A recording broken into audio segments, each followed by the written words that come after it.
istri mencari uang bersama-sama. Suami punya uang, istri punya uang. Apa beza uang istri dengan uang suami? Dalam uang suami ada hak istri, tapi dalam uang istri tak ada hak suami. Setuju? Saya ulang sekali lagi. Suami punya uang, punya kereta, punya harta. Istri punya uang, punya harta, punya kereta. Apa bezanya? Dalam harta suami ada hak istri, tapi dalam harta istri tak ada hak suami.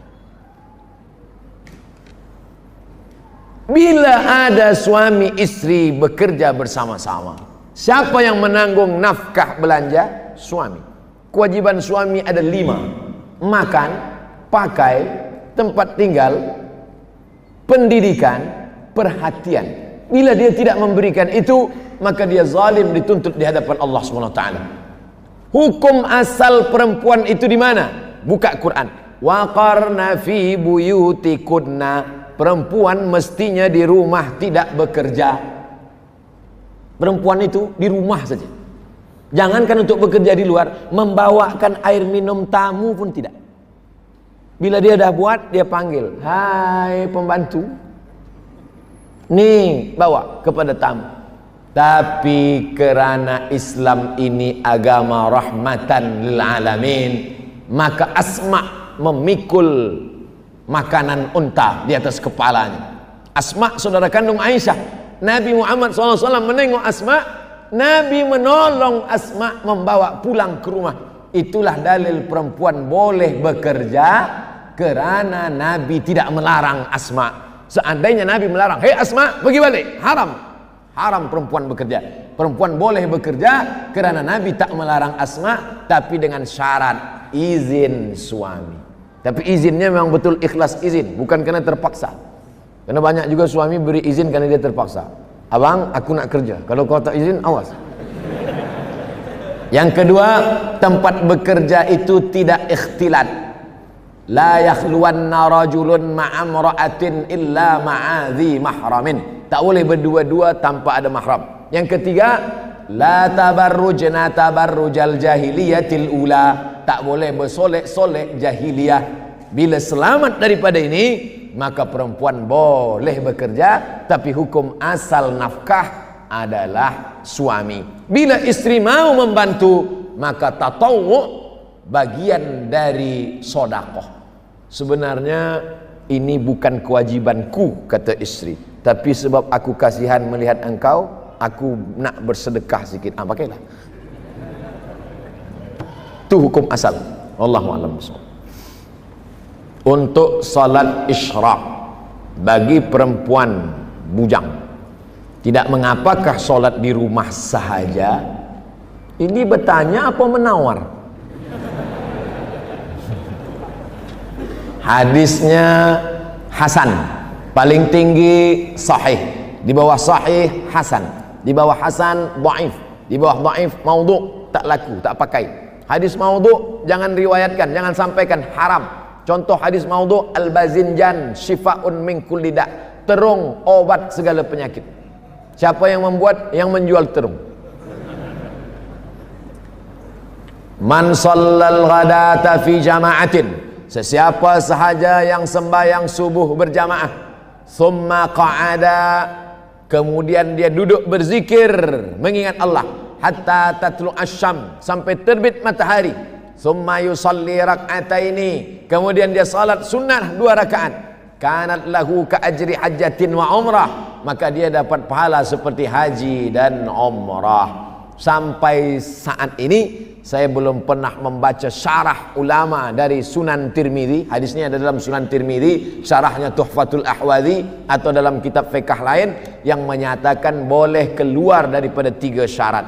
Sembahyang subuhnya mesti berjamaah, kemudian keluar masjid tidak, dia duduk berzikir dengan Allah sampai terbit matahari, barulah dia solat sunat isyraq 2 rakaat. Isyraq, duha, awabin, waktunya sama, rakaatnya sama, Yang berbeza syaratnya saja. Kalau cukup syarat di awal disebut dengan isyrak. Bila dia tak cukup syarat, subuhnya tak ke masjid, atau lepas subuh ke masjid dia balik ke rumah, lepas tu dia salat, namanya duha. Bila panas terik, Sahih Muslim, hina tarmidul fisal, ketika anak unta tak boleh merapatkan perutnya ke pasir sebab kulit perutnya tipis, tak dapat dia tempel ke pasir. Anak-anak unta tegak berdiri kena panas, disebut salatul awabin hina tarmidul fisal. Tapi salat awabin ada dua riwayat. Satu salat awabin Sahih Muslim panas terik, satu lagi salat awabin dari maghrib ke isya.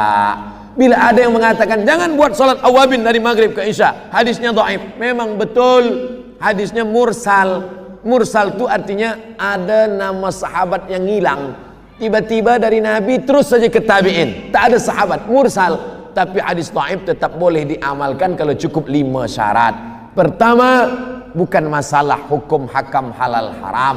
Kedua, bukan dalam masalah akidah. Ketiga, tidak ada periwayatnya yang kadzab pendusta. Keempat, dia masih bernaung di bawah hadis sahih. Kelima, untuk fadail amal. Selama untuk fadail amal boleh. Apa kata Imam An-Nawawi? Ajma'al ulama 'alal amal bil hadis dhaif. Ijma' ulama beramal hadis dhaif boleh. Kalau ada orang mengatakan hadis dhaif campakkan, hadis dhaif buang, maka campakkanlah Sunan Tirmizi, karena dalam Sunan Tirmizi ada hadis dhaif. Campakkanlah kitab Muwatta Malik, karena dalam Muwatta ada hadis dhaif. Maka buanglah kitab Musnad Ahmad bin Hanbal, isinya 40.000 hadis, karena di dalamnya ada hadis dhaif. Hadis dhaif boleh dengan 5 syarat. Begitu kata Imam Jalaluddin Abdurrahman As-Suyuti dalam kitab Tadribur Rawi Syarah Taqrib Nawawi. Wallahu a'lam bishawab. Assalamualaikum Ustaz. Waalaikumsalam warahmatullahi wabarakatuh. Apakah hadis yang sahih untuk seorang muslim melakukan sukan memanah atau berkuda? Nak memanah berkuda tak perlu hadis sahih. Takkan semua nak hadis sahih. Nak makan lontong pun hadis sahih. Allimu auladakum, ajarkan anak kamu as-sibahah,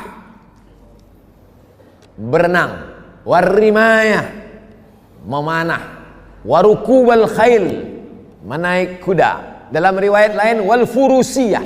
Furusiyah diambil dari kata fars, berkuda.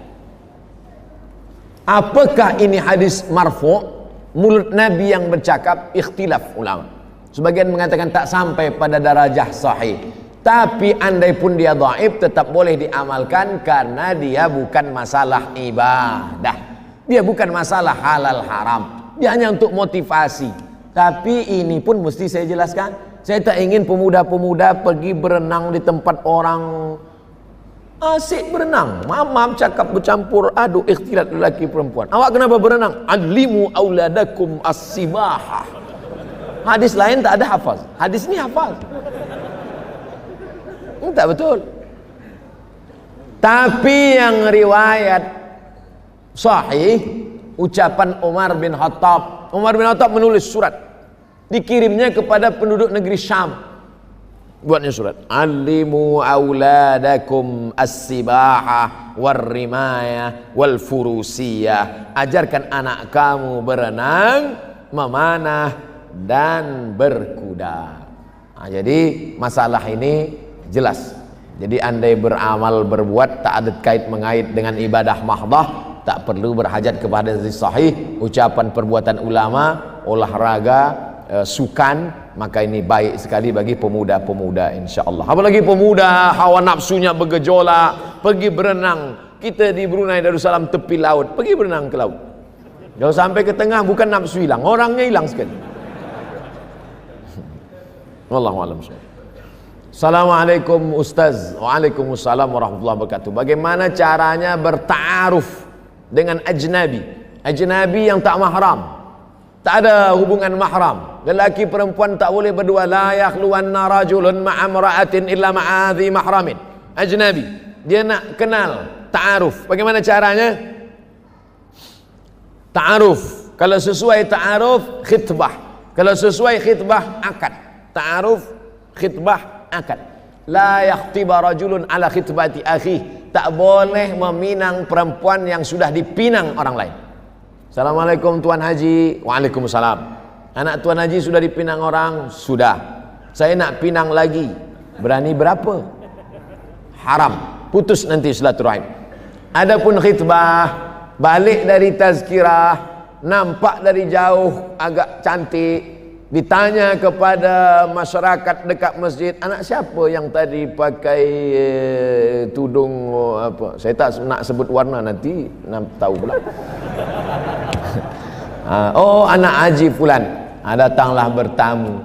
Maka si lelaki ini bagi tahu kepada walinya, si wali tidak bagi tahu kepada anaknya. Sebab bila anaknya tahu tak jadi, nanti malu seumur hidup. Maka si wali panggil anak dia, panggil untuk membawakan air. Lelaki tadi duduk di tempat ruang bilik, ruang tamu. Dia panggillah anak gadis. Oh, fulanah binti fulan, cuba ambilkan air putih dulu. Dia bawa. Bawalah tengok. Tengok. Begitu dia tengok, oh tak jadilah Tuan Haji. Rupanya saya nampak elok dari jauh. Dari dekat rupanya tak elok. Tungkahul mar'atu li arba', perempuan dinikahi kerana 4. Lima liha, kerana dia kaya. Wali hasabiha, kerana nasab keturunan. Wali jamaliha, kerana cantik. Jangan kau pandang kerana harta, harta akan binasa. Jangan kau pandang kerana nasab, nasab boleh jadi akan berubah. Jangan kau pandang kerana cantik, hari berganti, musim berubah, wajah pun ikut berubah. Fazfar bidzatid din, pandanglah kerana agama, taribat yadaka, selamat engkau. Man talaba akhan bila aibin baqiya bila akhir. Siapa mencari kawan yang tak bercacat, seumur hidup takkan berkawan.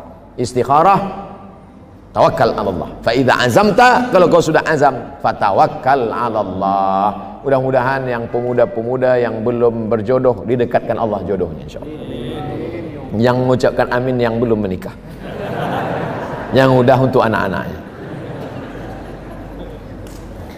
Takbir Idul Adha ada yang mengatakan bermula subuh Zulhijjah, tapi yang sering diamalkan bermula maghrib dan berhenti asar.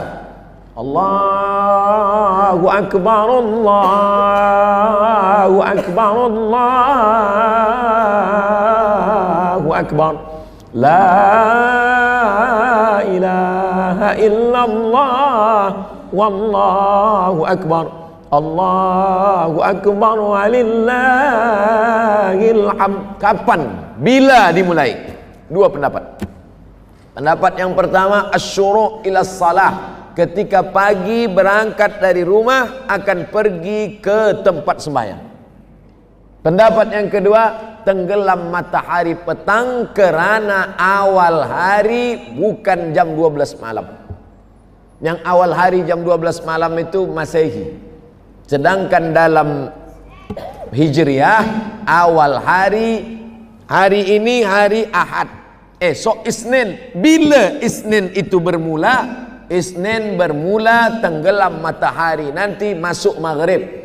Pendapat yang mengatakan takbir diawali lepas matahari tenggelam kerana 9, 10 Zulhijjah itu berawal dari semalam, manakala matahari Sabtu tenggelam muncul bulan, disitulah dia 9, 10 Zulhijjah. Itu dalil orang yang bertakbir. Di kampung halaman saya Idul Fitri bertakbir dari lepas maghrib. Idul Adha pun begitu juga. Tapi bila ada orang yang membuat takbir pagi akan berangkat, kita pakai yang diamalkan oleh majoriti mazhab Syafi'i adalah dari matahari tenggelam lepas maghrib itu dia. Apakah takbir itu hanya selepas solat saja? Tidak. Bertakbir Umar bin Khattab di pasar, suk, tempat berniaga, hingga bergoncang tiang-tiang pasar tempat berniaga. bertakbir. Maka di rumah pun bertakbir. Tetamu diajak bertakbir. Tadi saya bertamu kepada sahibul bait, sahibul hajat. Kami bertakbir dulu. Ini bertakbir ni amat sangat baik. Wallahu a'lam bishawab.